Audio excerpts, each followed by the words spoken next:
taliyihii hogaaminayay ciidanka Kuuba ee la soo saftay waddanka Itoobiya dagaalkii 1977 ayaa waxaa la oran jiray Arnaldo Ochoa Sanchez.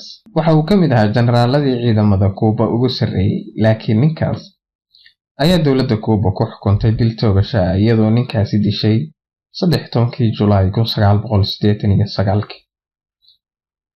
isaga oo waliba maalmo ka hor loo waday in laga dhigo madaxa ugu sarreeya ciidanka Kuuba, taasoo ka dhigi lahayd ninka saddexaad ee ugu awood badan waddankaas marka laga soo tago labada Castro oo midkoodna ahaa madaxweynaha waddankaas Fidel Raulna uu ahaa markaas wasiirka difaaca.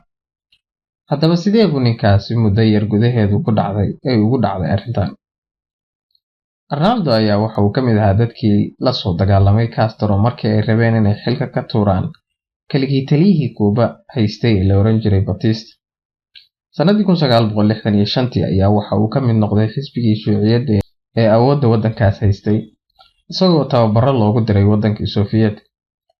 Shaqadii ugu weyneed ee loo diro ayaa ahayd in sanadii 1975 inuu caawiyo jabhaddii Shuuciyiintu ay taageeri jireen ee ka dagaalamaysay waddankaasi Angola, iyagoo awood u yeeshay inay gacanta ku dhigaan waddankaas badankiisa. Haddaba 2 sano kadib sanadii 1977 ayaa waxaa curtay dagaalkii dhexmaray Soomaaliya iyo Itoobiya kaasoo ay Soviet-ku soo taageereen dhanka Itoobiya. Waddanka Kuuba ayaa isagu ciidamo gaaraya 20,000 u soo diray dhinacaas si ay u caawiyaan in loo jabiyo ciidamadii Soomaalida.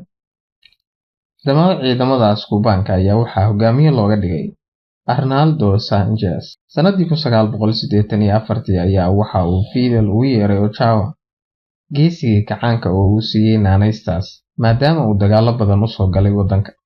5 sano kadib sanadii 1989 ayaa waxa uu wasiirka difaaca Raul u doortay Arnaldo inuu noqdo madaxa ciidanka qaybtiisa galbeedka, taasoo mas'uuliyad ka dhigi lahayd ilaalinta caasimadda Havana iyo madaxweynaha Fidel.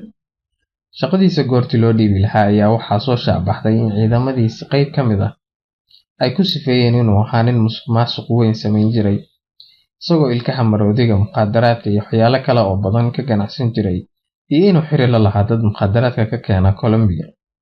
Maxkamad ciidan ayaa la soo taagay isaga iyo dad badan oo lagu tuhmeeyay inay musuqmaasuqan ka dambeeyeen, waxaana ku jiray dadkaas wasiirkii arrimaha gudaha Jose Abrantes.